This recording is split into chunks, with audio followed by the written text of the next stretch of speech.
2022-2023 시즌 UEFA 챔피언스리그 8강 진출팀이 모두 확정이 됐습니다. 김민재 선수의 활약 속에 나폴리가 창단 후 첫 8강이라는 위협을 이뤘는데요. 8강을 넘어서 4강 내지 우승 가능성도 있지 않겠느냐, 이탈리아 현지에서 특히 큰 관심과 기대가 커지고 있습니다. 예, 올라온 팀들의 면면이 다 나폴리를 제외하면은 명문 팀들이라고 할 수 있겠죠. 심지어 챔피언스리그 우승 경력이 없는 팀은 나폴리와 맨시티 두 하늘색 팀밖에 없습니다. 나머지는 다 챔피언스리그 우승 경력도 짱짱하죠. 예. 다만 이제 이탈리아 팀들 중에서는 인테르와 AC밀란이 전통은 있지만 객관적인 전력에서 나폴리보다 좀 아래라는 평가가 있고, 또 벤피카 역시 역사적으로는 대단한 팀이었지만 지금도 돌풍의 팀이고, 그러나 나폴리가 또 못 넘을 팀이 아니에요. 저는 벤피카가 도리어 첼시보다 더 위험하다라고 생각을 합니다. 예, 벤피카가 굉장히 그래도 조직력이라던가 이런 것들이 탄탄한 팀이어가지고요. 예, 그리고 이제 첼시 말씀하신 대로 벤피카가 더 낫다고 할 정도로 최근에 흔들리는 팀이다 보니까 맨시티, 레알 마드리드, 바이에른 이 정도 팀들을 제외하고는 나폴리가 좀 해볼만하다. 그리고 이 정도 팀들도 나폴리가 좀 비벼볼만하지 않겠냐는 얘기가 나오고 있어서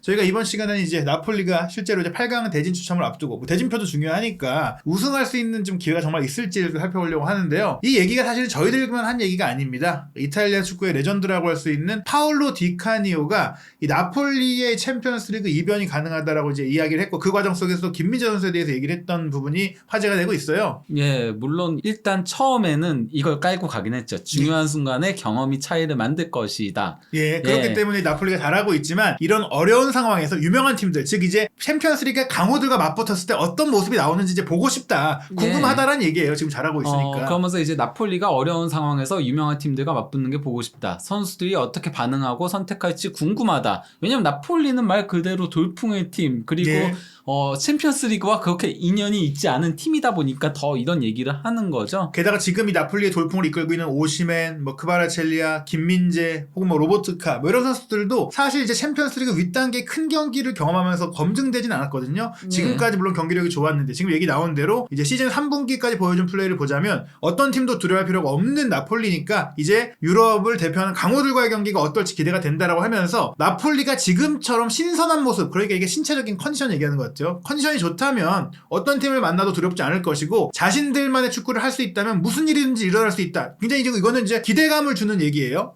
예, 그러면서 이제 그 근거로 시즌 3분기까지 보여준 플레이를 보자면 어떤 팀도 두려워할 필요가 없다라고 하는 거죠. 그러니까, 현재까지는 챔피언스 리그에서도 승승장구하고 있으니까, 그래서 이런 얘기를 하는 겁니다. 특히 리버풀하고의 조별리그 홈 경기에서 대승을 거뒀던 게 크죠. 물론 원정에서는 패하긴 했지만 그때는 이미 승부가 다 결정되고 나서 16강 진출과 1위가 다 결정되고 나서였으니까요. 1위는 확정은 아니었지만은 거의 확정이었죠. 예, 그런 가운데 이제 나폴리의 축구에 대해, 스타일에 대해서도 강조를 해요. 이게 좀 많이 나오고 있죠. 이탈리아 팀답지 않다라는 얘기를 하면서 화끈한 공격을 얘기하는데, 전진하고 승리하려는 축구를 한다. 콧물을 흘리며 경기하지 않는다. 이게 약간 좀 이제 좀 과감한 축구를 한다는 그런 얘기 같아요. 그가 코치치처럼 플레이하지 않는다는 얘기인 거죠. 그리고 이제 중요한 게 과거 이제 밀란 제네레이션이라고 불렸던 그 화려한 팀, 그리고 화끈한 공격진 반바스텐이나 굴리트나 라이카르트가 있었던 오렌지 삼총사가 뛰던 AC 밀란을 떠오르게 한다는 얘기까지 하면서, 안정적이면서 악의, 이게 이제 그 이탈리아에서 많이 쓰는 표현인데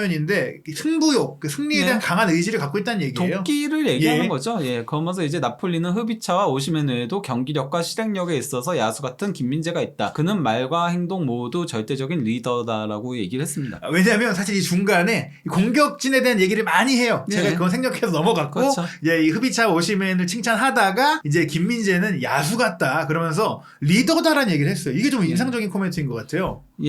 김민재 선수가 아무래도 수비 라인을 전체적으로 지휘하는 역할을 하다 보니까 더 저런 얘기를 하는 거죠. 실제 어제 소개드렸던 스포츠에서도 그런 식으로 얘기를 했으니까요. 후방의 축이라고 얘기를 했죠. 그러면서 수비의 중심은 김민재다. 공격은 다양한 선수들이 있고, 또 강조한 게 로보트카는 슈퍼히어로, 그러니까 미드필드 라인에서 역할이 크고 디 로렌초는 컴퓨터 같다라고 한 게 조금 정밀한 플레이를 한다라고 얘기한 것 같은데, 저는 근데 저거는 약간 좀 반대가 된 게 아닌가. 로보트카가 도리어 컴퓨터 같다는 평가를 굉장히 많이 많이 듣잖아요. 그러니까요. 그래서 실수가 없다라고 로버트카를 얘기하잖아요. 예. 차라리 뭐 디로렌조가 공격력도 있으니까 위기 순간에 공격으로 나서서 뭐 구해주는 슈퍼히어로 뭐 이런 표현이면 모를까. 예. 조금 이거는 표현이 잘못된 게 아닌가 개인적으로는. 일단 이 로버트카의 숲베를 에로에라고 써놨고 디로렌조는 컴퓨터라고 쓰긴 했는데요. 그래서 이제 나폴리는 유럽 전역을 두렵게 하고 있다. 챔피언스리그에서 거물급 팀을 쓰러뜨릴 수 있다. 이게 이제 이변의 주인공, 즉 8강에서 어떤 팀을 만나도 꺾고 4강까지 갈 수도 있고 그 4강 내지 결승까지도 갈 수 있는 잠재력이 있는 팀이다라고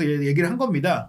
물론 결국 챔피언스리그 윗단계에서는 경험이 차이를 상당히 많이 만들긴 해요. 레알 마드리드가 가장 대표적인 케이스잖아요. 다만 이제 나폴리 같은 경우는 그러니까 지금의 기세를 이어가야 되는 팀이긴 하죠. 이런 기세를 이어가는 팀이 한 번 이제 미끄러지면은 또 대참사가 나는 위험성이 있긴 하거든요. 실제로 그런 경우들이 역사적으로 많았었기 때문에 지금의 기세를 쭉 이어가는 게 굉장히 중요한 거죠. 그 디카니오도 그렇기 때문에 경험이 중요한 게 바로 이런 큰 무대인데 나폴리가 그걸 어떻게 극복하는지 궁금하다라고 이제 얘기한 거고 그 과정 속에서 이제 김민재 선수를 또 키포인트로 꼽은 것을 이제 저희가 소개해드린 것인데 일단은 뭐 데이터를 기반으로 이제 우승팀 예측을 하는 미국의 538가 이 8강전 끝나고 최신판 우승 확률을 이제 공개를 했습니다. 바이에른이 원래 1위를 탈환을 했었잖아요. 칸셀로 이적하고 나서. 근데 이제 맨시티가 라이프치히를 7대0으로 대파하니까 이게 바뀌었어요. 갑자기. 맨시티의 우승 확률이 이제 33%로 가장 높은 1순위가 됐고요. 다만 근데 이런 거는 항상 보면은 맨시티가 매번 1등이에요. 보면 왠지 저는 이해가 안 가요. 득점 기록 지표가 좀 높게 나와서 그런 게 아닐까 싶기도 하고요. 그래도 레알 마드리드나 바이언이 더 셌을 때조차도 항상 맨시티가 1위로 나와 있어서 이거는 좀 어떤 기준인지 약간 좀 팔이 안으로 굽는 그런 거 같긴 해요. 물론 미국이긴 한데 영국에 그런 게 있다 보니까 대부분 항상 보면은 영국 팀들이 좀 지나치게 과대평가받는 경향성은 있긴 해요. 이런 배당에서 있어서는요. 그런 가운데 이제 사실은 대진표가 어떻게 구성되느냐에 따라서 뭐 4강과 결승과 우승 확률이 달라질 수 있겠지만 대진 추첨 전 기준으로 보면은 일단 4강권으로 유력하게 점쳐지는 게 맨시티, 바이에른 뮌헨, 레알 마드리드 그리고 나폴리입니다. 원래는 나폴리가 3위였죠. 왜냐면 레알 마드리드가 리버풀하고 붙게 되다 보니까 16강전에 근데 그렇게 따지면 바이언도 파리 생제르맹과 붙는 거였는데 어쨌건 그것 때문에 전 나폴리가 3위로 올라왔었다라고 생각하는데 또 레알 마드리드가 16강전에서 리버풀 상대로 압도적인 모습을 보여주면서 챔피언스리그 DNA가 역시 어디 안 간다는 걸 보여주니까 다시 조금 역전이 된 거죠. 그래서 바이에른 뮌헨 우승 확률은 23%, 4강 확률 은 67%, 그리고 레알 마드리드 우승 확률은 14%, 4강 확률 56%인데 흥미로운 게 나폴리의 이 확률이 레알 마드리드와 큰 차이가 안 나요. 그러니까 나폴리의 우승 확률도 11%니까 10%가 넘고 레알하고 3%밖에 차이가 안 나고 4강 확률도 이제 51%니까 5%밖에 차이가 안 납니다. 이 두 팀이 맞붙을 수도 있어요. 그럴 경우 또 조정이 되겠지만 어쨌거나 이 8강 팀 중에 4강권의 전력이 나폴리다라는 평가가 나오고 있는 거예요. 즉 벤피카, 첼시, 인테르, AC 밀란보단 나폴리가 강하다. 이건 저희도 뭐 맞는 거라고 생각합니다. 저도 뭐 그렇게 보고 있습니다. 그렇다면 중요한 건 결국 나폴리가 4강이라는 최초의 성적을 내려면 그래도 맨시티, 바이에른, 레알보다는 벤피카, 첼시, 인테르 혹은 AC 밀란을 만나는 게 좋지 않겠느냐 싶을 수 있는데 그럼 각각의 팀들을 두고 봤을 때 어떤 대진표가 나폴리에게 좋을까? 우승까지 노릴 수 있는 대진표는 어떻게 구성될 수 있을까 살펴봐야 될 것 같은데 우선은 이제 맨시티를 만날 경우 좀 어렵다고 보시나요? 쉽지는 않죠. 일단 맨시티는 현재는 부상자도 없고요. 그 이제 3-2-4-1 포메이션으로 정착을 하면서 조금씩 경기력이 또 올라오고 있죠. 특히 이제 그릴리시가 윙에 서기 시작하면서 조금 더 예전보다는 좋은 모습들을 계속 보여주고 있기도 하고 또 이제 혼란이 최근에 다소 주춤하다는 지적들이 있었는데 지난 라이프치전에 무려 5골을 혼자서 폭격하는 모습을 보여줬기 때문에 수비도 조금씩 안정세를 찾아가고 있고요. 그러니까 맨시티가 최근에 발목을 잡혔던 가장 큰 이유는 사실 센터백 라인에 부상이 많아서였어요. 그냥 디아스랑 라포르트랑 스톤스랑 다 막 부상으로 아웃이 됐었거든요. 거기다가 이제 칸셀루 사태까지 있었던 거였는데 지금은 부상자들이 다 돌아왔기 때문에 수비의 안정감을 가져가니까 이제 공격진에서 한두 골만 넣으면은 승리를 할 수 있게 되는 거죠. 이게 예전과의 차이라고 할 수 있죠. 거기다가 더브라이너도 최근에는 부상 여파로 좀 안 좋았었는데 지난 경기 때 매우 뛰어난 활약을 펼쳐주기도 했고요. 게다가 홀란 선수가 이제 라이프치히와의 경기 혼자 한 경기 5골을 폭발하면서 챔피언스리그 득점왕도 거의 뭐 유력 시대는 뭐 그런 상황이에요. 10골을 넣었어요. 뭐 지금 거의 감독이 득점왕 못 박은 상태라고 봐도 무방한데요. 왜냐면은 2위, 3위인 살라하고 은바페가 다 탈락을 했으니까요. 그렇죠. 거기다가 맨시티는 포든도 사안한 것도 크죠. 그러면서 윈 자리 한 자리가 또 이제 고민이 많이 사라지게 되는 상태죠. 예. 다만 이제 맨시티의 고민거리는 로드리의 중원 파트너가 조금 고민이라고 할 수 있고요. 과르디올라 감독은 귄도안의 대부분은 그래도 공격형 미드필더로 좀 전진 배치시키는 경향성이 있거든요. 그래서 이제 지난 경기 때는 스톤스를 수비형 미드필더로 배치해가지고 재미를 보긴 했는데 리코 루이스를 한동안 썼잖아요. 근데 예. 이 선수가 확실히 어린 선수라는 티를 팍팍 냈어요. 그러면서 이제 맨시티가 발목 잡혔을 때 리코 루이스가 밀렸던 특히 라이프치히전이 대표적이었거든요. 그래서 특히 그 무승부로 끝났던 라이프치히와의 1차전이 대표적이었거든요. 리코 루이스가 완전히 담궈진 경기였어요. 그러다 보니 이제 스톤스를 배치를 시킨 건데 과연 이게 계속적으로 갈 수 있을까? 그런 거에 대한 조금 우려점은 있죠. 그러면 어떤 의미에서 필립스도 활용을 할 수 있을 텐데 아직까지는 과르디올라 감독이 필립스를 그렇게 중용하진 않고 있으니까 예, 최대 리스크는 결국은 로드리의 파트너 쪽이라고 보이고 또 하나의 리스크를 굳이 따지자면은 과르디올라 감독의 그 명장병 중요 순간마다 예. 나오는 물론 지난 라이프치히 전에는 이게 적중했지만은 스톤스 수비형 미드필더 배치가 예. 또 중요 경기에서 이게 그러니까 상대가 라이프치히니까 통한 걸 수도 있는 거거든요. 예. 바이언이나 레알 마드리드 같은 경험 많은 팀들은 여기서 한번 삐끗대면은 이거 뒤집기 어려워요. 맨시티가 그러니까 항상 강팀들한테 발목을 잡혔던 거니까요. 예. 마지막 순간에. 그런 의미에서 나폴리와의 경기할 땐 조금 더 맨시티가 오히려 경험이 있을 수도 있고 또 이제 홀란 선수와 김민재 선수의 맞대결도 흥미로울 수 있는데 그렇죠. 어찌됐거나 그래도 나폴리 입장에서 맨시티는 8강에서는 좀 피하고 싶은 팀이 아닐까 네. 그렇게 볼 수 있고요. 그 다음 바이에른 뮌헨도 좀 마찬가지입니다. 이 팀은 뭐 역시 이제 챔피언스리그 DNA가 있는 팀이거든요. 예, 그리고 바이언도 정말 강하죠. 바이언은 지금 그 챔피언스리그 최강의 방패로 불리고 있죠. 예. 예, 마침내 우파메카노하고 더리우트하고 거액의 이적료를 들여서 영입한 선수들의 빛을 보고 있다라고 얘기가 나오고 있습니다. 예. 챔피언스리그 8경기에서 단 1실점, 그것도 파리 생제르맹 상대로 네이마르, 은바페, 메시 상대로 무실점이었거든요. 예. 결국에 이제 흡이차 오시멘, 뭐 폴리타노 혹은 로사노가 분명히 침묵할 수도 있고 라치오를 상대로도 또 고전했던 바가 있기 때문에 네. 나폴리가 이 경기는 공격적으로 흔들릴 수 있다. 다만 이제 김민재 선수 같은 경우 어떨까요? 슈퍼모팅도 지금 이번 시즌 들어서 굉장히 잘하고 있거든요. 파리 생제르맹 상대로도 골을 넣었고요. 그래서 슈퍼모팅도 이름값만 놓고 보면은 이게 이 정도 맞겠지라고 네. 생각했다가는 큰 코 다칠 위험성이 있어요. 슈퍼모팅은 예측 불가 선수입니다.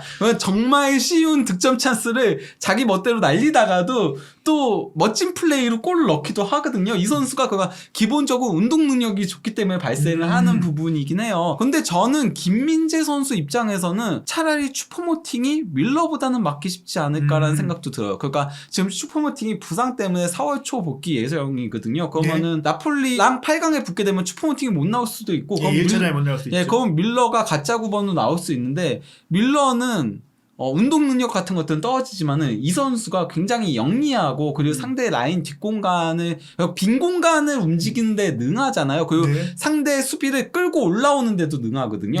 김민재 선수는 전진해서 수비하는 유형이잖아요. 근데 바이언은 최전방 원톱에 확실한 그래도 꾸준하게 골 넣어줄 수 있는 믿을 수 있는 공격수가 없다는 게 단점이지만은 이 선에 누구든 골을 넣을 수 있다는 강점이 있거든요. 그렇기 때문에 거기서 이제 밀러한테 낚시질을 당할 경우 그 뒷공간이 도리어 다른 선수들한테 파헤치면서 실점을 할 수 있는 위험성은 있다라고 할 수 있죠. 근데 바이언이 기본적으로는 가장 약점이 적은 팀이긴 해요. 일단 수비 라인도 그렇고 무엇보다도 파리 생제르맹 상대로 중원에서 잡아먹었거든요. 베라티가 키미한테 완전히 잡아먹혔어요. 고레츠카한테도 잡아먹혔었고 그것도 3미드를 세웠음에도 불구하고 바이언의 2미드한테 잡아먹혔었거든요. 결국엔 나폴리 입장에서 바이에른은 좀 피했을 만한 팀 중에 또 하나다라고 볼 수 있겠고 다만 이제 바이언의 최대 단점은 아까 얘기했던 확실하게 골을 보장할 수 있는 공격수가 없다라는 점과 그리고 좌우 윙들의 기복 문제. 그거 다 좋은 선수들이긴 한데 특히 사네 같은 경우는 이 선수가 기복에 빠지면은 자기가 팀을 망쳐버립니다. 모든 흐름을 딱딱 끊어버려요. 어쨌거나 김민재 선수 입장에서는 뭐 좀 좋은 수비를 할 수 있는 경기라고 할 수 있겠고요. 그 다음에 이제 레알 마드리드인데 이 팀은 사실 이제 챔피언스리그 최고의 팀이에요. 아무리 리그에서 조금 주춤하고 한다고 하더라도 챔피언스리그만 오면은 이 팀은 다른 팀이 돼요.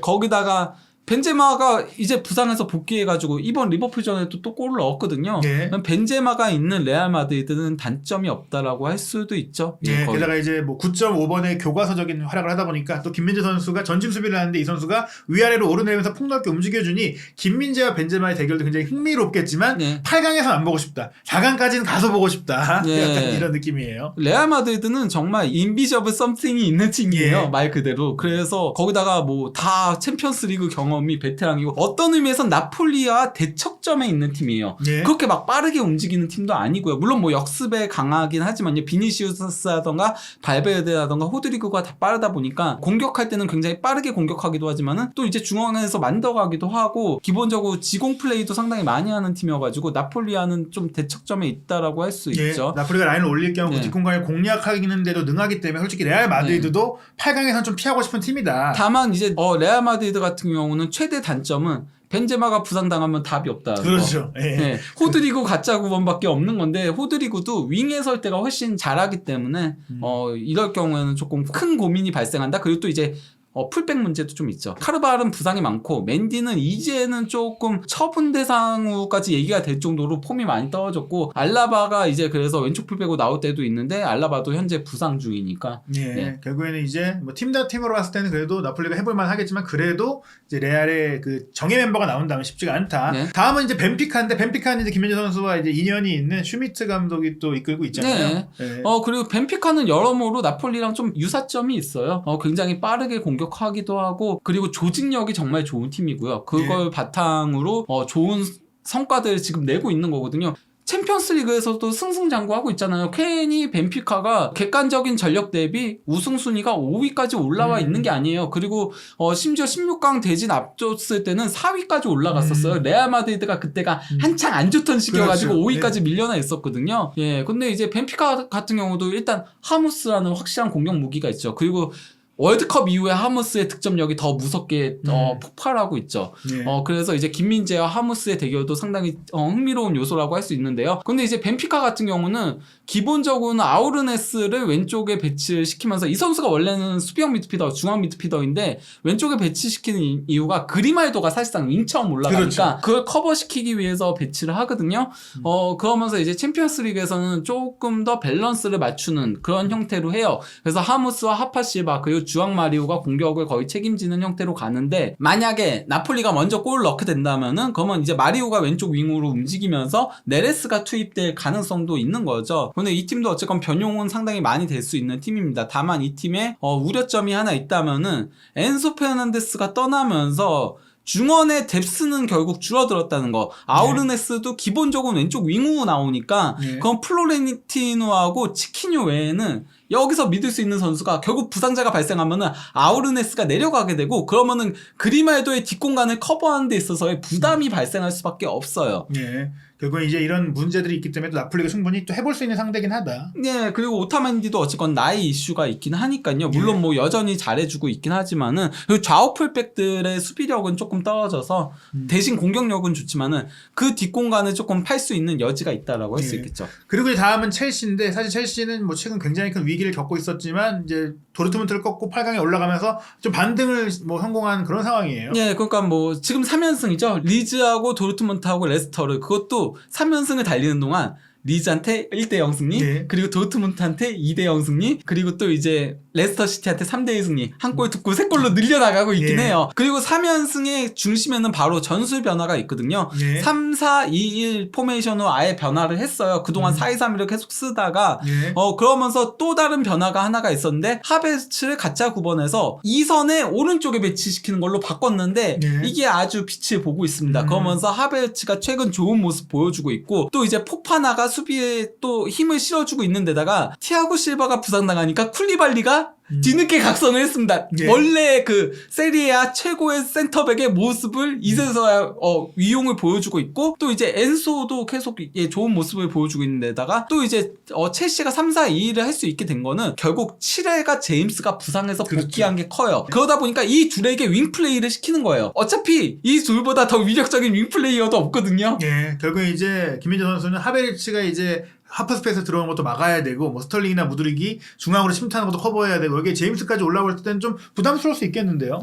근데 그래도 첼시는 아직까지는 전술의 완성도가 조금 떨어져 있긴 하죠. 거기다가 펠릭스하고 스털링이 참 진짜 지독하게도 놓친다는 거. 그렇죠. 와, 특히 펠릭스는 이 정도면은 막아 낀 게 아닌가 싶을 정도로 뭐 골대 맞추고 뭐 이상한데 날리고 막 난리도 아닙니다. 저는 펠릭스 이대로면은 주전에서 밀려날 위험성도 있지 않나라는 생각이 들어요. 물론 번뜩번뜩 할 때가 있어요. 이 선수가 그것 때문에 높게 평가를 받았던 거잖아요. 그렇죠. 예, 순간순간 번뜩일 때가 있는데 특히 펠릭스는 60분까지 뭔가 내지 못하죠. 그러면 그때부터는 잠수 탑니다. 역시 좀 체력 이슈도 있어요. 펠릭스 제가 봤을 땐. 결국에 이제 뭐 첼시가 살아났기 때문에 무시할 수는 없지만 그래도 나폴리가 현재 균형이나 전력으로 봤을 때는 해볼만한 상대 중에 하나다. 네, 거기다가 뭐 백스리를 쓰니까 저 뒷공간을 흐비차라던가 폴리타노라던가 로사노가 공략할 수는 있죠. 왜냐면은 사실상 윙백들이 윙플레이를 하다 보니까 이 팀은. 예. 그리고 이제 나머지 두 팀은 세리에 A에서 이미 많이 만나봤던 인테르와 또 AC 밀란이다 보니까 사실 팬들 입장에서는 이미 뭐 해봤던 대진이기도 하고 또 어떻게 보면 나폴리가 리그 우승 경기에서 크게 앞서 있다 보니까 또 이런 것들은 또 역으로 챔피언스 리그에서는 또 상대 팀들에겐 동기부여가 될 수도 있을 것 같아요. 예, 근데 일단 뭐 인테르 상대로는 나폴리가 패하긴 했었죠. 그것도 월드컵 이후에 두 번째 경기였죠. 예, 그때 0대1로 패했었는데 그래도 저는 객관적인 전력 자체는 나폴리가 더 낫다라고 봐요. 예, 근데 이제 그 인테르 같은 경우는 중원 조합이 어떻게 나올지가 조금 관건이라고 할 수 있겠죠. 최근에는 계속 그러니까 브로조비치가 부상일 때 차라놀루를 내려서 썼는데 그게 재미를 본 거잖아요. 그래서 계속 이렇게 가긴 했는데 과연 이걸 그대로 갈 수 있을까? 챔피언스 리그에서 더 윗단계로 가게 되면은 그래도 브로조비치 수비형 미드필더를 배치하는 게 더 낫지 않을까라는 그 고민은 될 거라고 보고요. 그리고 인테르의 가장 큰 고민은 결국 톱에 있죠. 예, 그럼 라우타로는 잘해주고 있는데 제코도 이제는 슬슬 체력적으로 문제를 일으키고 있고 루카쿠도 좀 잠깐 월드컵 이후에 잠깐 번쩍여가지고 그랬었는데 다시 또 내려가는 모습들이 있다 보니까 결국 뭐 김민재 선수가 충분히 또 제코라든지 루카쿠라든지 상대할 수가 있고 루카쿠는 이미 한 판에 맞대결에서 팀은 졌지만 개인적인 대결에서는 뭐 잘 잡았다는 평가를 받았기 때문에 완전히 묶었었죠. 그래서 뭐 김민재 선수의 활약은 예상이 되고 사실 뭐 나폴리가 부담스럽긴 해도 또 인테르와 만날 경우엔 또 4강을 기대할 수 있다. 다만 팬들 입장에서는 새로운 좀 다른 팀을 만나는 게 좀 재미가 있지 않을까요? 지금 근데 어쨌건 인테르에서 가장 잘하고 있는 선수는 차라놀루하고 오나나입니다. 지난 그 포르투전에도 이 둘이 가장 좋은 활약을 펼치면서 많은 주목을 받았었죠. 그리고 이제 AC 밀란인데 AC 밀란과의 경기는 사실 김민재 선수가 자신이 상대해본 공격수 중에 가장 까다로웠던 게 지루다라고 얘기하면서 연계왕 지루 뭐 이 선수를 경기에서 또 만나게 된다면 역시 쉽지 않은 승부가 예상이 돼요. 실제로 전반기에 이기긴 했어도 갈갓으로 뭐 2대1로 이겼었잖아요. 네, 그렇긴 한데 저는 그때의 지루랑 지금의 지루는 좀 다르다라고 생각해요. 그때의 지루는 한창 이제 폼이 좋았을 때의 지루인데 월드컵 이후에는 확실히 지루도 나이가 들긴 했어요. 그러면서 지금 조금 내려오고 있는 게 그냥 일단 그 지루의 장기인 공중볼 경합에서 예전만한 모습을 보여주지 못하고 있어요. 거기다가 이제 일단 AC 밀란은 백스리로 전환을 하면서 수비적인 안정감은 찾아가기 시작을 했거든요. 거기다가 이제 부상 이슈가 상당히 많았었는데 부상자들이 복귀를 하면서 특히 이제 베나세르 같은 선수들이 복귀를 한 건 크긴 한데요. 매냥이 또 이제 장기 부상에서 복귀한 것도 상당히 크긴 하죠. 근데 밀란의 전체적인 경기 내용은 지지부진해지고 있어요. 지난 주말에도 이제 살레르니타나 상대로 1대1 무승부에 그쳤거든요. 특히 레앙이 최근에 계속 안 좋아요. 그래서 심지어 그 기자회견에서 레앙 관련한 질문들이 나오기까지 했거든요. 레앙 이렇게 부진한 거 재계약 이슈 때문에 아니냐. 그러니까 그 피올리 감독이 그건 아니다라고 얘기했어요.